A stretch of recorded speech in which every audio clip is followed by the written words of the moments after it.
তোমরা সবাই কেমন আছো? চলে এলাম আজকে একটা নিউ ব্লগ নিয়ে তোমাদের সাথে। আর তোমরা কেমন আছো, কি করছো বলো? অনেকদিন হয়ে গেছে জানো তো, বিরিয়ানি খাওয়া হয়নি। তো আজকে ভাবলাম একটু বানিয়ে ফেলি বিরিয়ানি, জাস্ট ঘরোয়া, অল্প, বেশি নয়।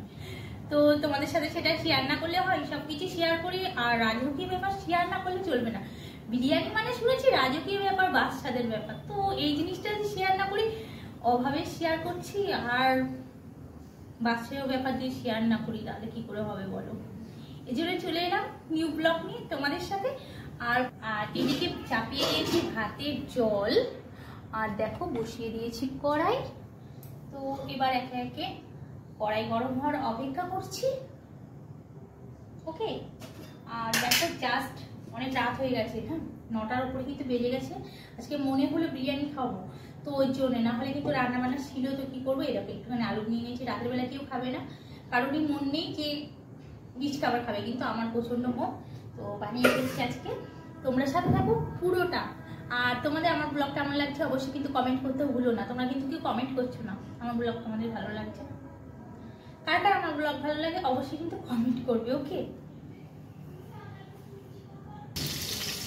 অল্প আলুটাকে ভেজে নিচ্ছি, জাস্ট একটাই গোটা আলু কেটেছি।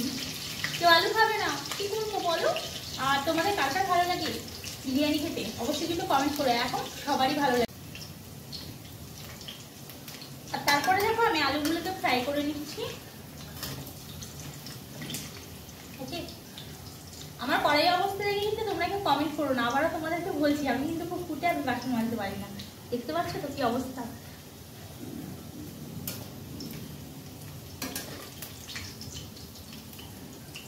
এদিকে দেখো জল বসিয়ে দিয়েছি ভাতের জন্য, এখন গরম হয়নি, গরম হচ্ছে।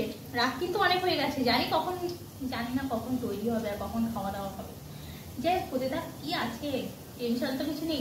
কিন্তু ফোড়ন দিয়ে দিচ্ছি, যেগুলো ফোড়নের একান্তই দরকার। যেমন প্রথমে দিয়ে দিলাম তেজপাতা, তারপরে দিয়ে দিচ্ছি তজ বা দারচিনি, তারপরে দিয়ে দিচ্ছি লবঙ্গ, তারপরে দিয়ে দিচ্ছি গোটা জিরে।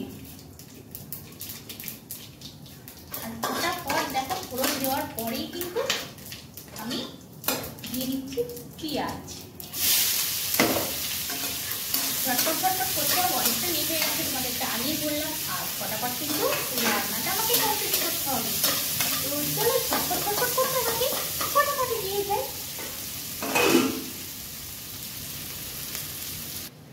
দেখো পেঁয়াজটা হালকা করে একটু ভেজে নিয়েছি।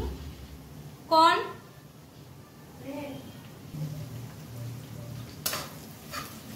পেঁয়াজটাকে দেখো হাফ ফ্রাই করে নিয়েছি, আর এর মধ্যে আদা রসুন বাটা দিয়ে দিচ্ছি।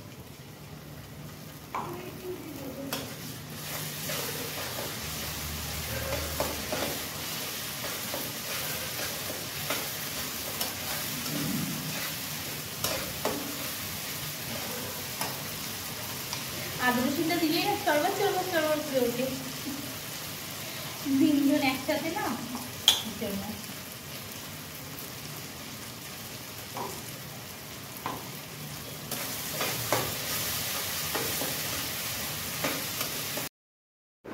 আর তারপরে দেখো রান্না কিন্তু চাপিয়ে দিয়েছি, আর চাপিয়ে দিয়ে কিন্তু এদিক ওদিক সমস্ত কাজগুলো আছে মোটামুটি গুছিয়ে ফেলছি করতে করতে। যেমন তোমরা তো জানো এই রান্নাটা করতে অনেকটা কিন্তু টাইম লেগে যায়, তো এর জন্য কিন্তু করতে কিন্তু। আর মশলাটাকে দেখো খুব করে কষে নিয়েছি, কষে নিয়ে কিন্তু এবার চিকেনটাকে দিয়ে দিচ্ছি। পুরো রেসিপিটাই তোমাদের সাথে শেয়ার করছি, শেষ পর্যন্ত সাথে থাকবে। আর অনেক সাথে তোমাদের সাথে গল্প আছে, অনেক দিন হয়ে গেছে তোমাদের সাথে কিন্তু গল্প করাই হয় না। আর গল্প নিয়ে কিন্তু তোমাদের আবার ভিডিও আমি নিয়ে আসছি, নেক্সট ভিডিও। আর তোমরা বলো সবাই কেমন আছো, কি করছো? তোমাদের ফার্স্ট থেকে লাস্ট পর্যন্ত কিন্তু আমি এটাই বলি। আর একদম কিন্তু শেষ পর্যন্ত ভিডিওটা অবশ্যই দেখো, আর কমেন্ট করতে কিন্তু ভুলো না যে আমার ভিডিও তোমাদের কেমন লাগছে। অবশ্যই কিন্তু কমেন্ট করো অ্যাটলিস্ট একটা হলেও। ওকে, আর চিকেনটাকে কিছুক্ষণ কষে নেওয়ার পরেই কিন্তু একটু সিক্রেট মশলা এর মধ্যে কিন্তু অ্যাড করে দিচ্ছি। আর সিক্রেট মশলা দিয়ে ভালো করে কষে নিচ্ছি আবার কিছুক্ষণ, 2 থেকে 3। তারপরে দেখো কষতে কষতে কিন্তু এখানটায় আমি একটু টক দই ফাটিয়ে নিয়েছিলাম খুব করে। আর এই টক দইয়ের মধ্যে কিন্তু মেন মশলাগুলোকে সমস্ত কিছু অ্যাড করে দিচ্ছি। জিরের গুঁড়ো, ধনের গুঁড়ো, লঙ্কার গুঁড়ো, হলুদ গুঁড়ো, সমস্ত মশলা কিন্তু এর মধ্যে এক এক করে আমি অ্যাড করে এটাকে খুব ভালো করে ফেটে, এবারে এটাকে ভালো করে ফেটে নিয়ে আমি মশলাটাকে দিয়ে এবার যত পারো কষো, যত পারো কষতে থাকো। আর যত পারো আমি কিন্তু কষতেই রয়েছি, যত ইচ্ছা কষতে রয়েছি কিন্তু চিকেনটাকে।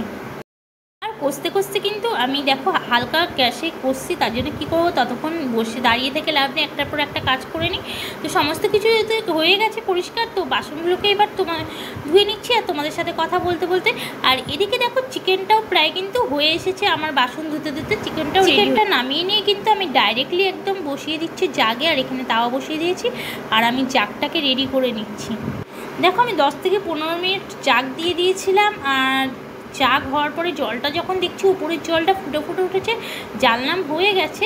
আর দেখো একটা কিন্তু ভাবও কিন্তু উঠছে, একটা যে উপর থেকে ভাবটা ওঠে না, সেটাও কিন্তু উঠছে, একদম হয়ে গেছে রেডি। আর তোমাদের সাথে শেয়ার করছি কেমন হয়েছে। দেখো কুকারে বানিয়েছি, এ দেখো ধোয়া উঠছে। আর জানো তো খেতে কতটা টেস্টি হবে সেটা না খেয়ে বলতে পারবো না, কিন্তু সেন্ট শুনেই বুঝতে পারছি খুব খুব খুব টেস্টি হয়েছে। তো অনেক দিন পর আজকে বিরিয়ানি খাচ্ছি বা খাবো, তাও অনেক দিন পর। তো যারা যারা খাবে এখনও পর্যন্ত ডিনার করোনি, চলে এসো। আজকে কিন্তু আমার ডিনার করতে অনেক লেট হয়ে গেল। আবার আসছি তোমাদের সাথে নিউ ব্লগ নিয়ে, ততক্ষণের জন্য ভালো থেকো, সুস্থ থেকো friend, bye bye, love you.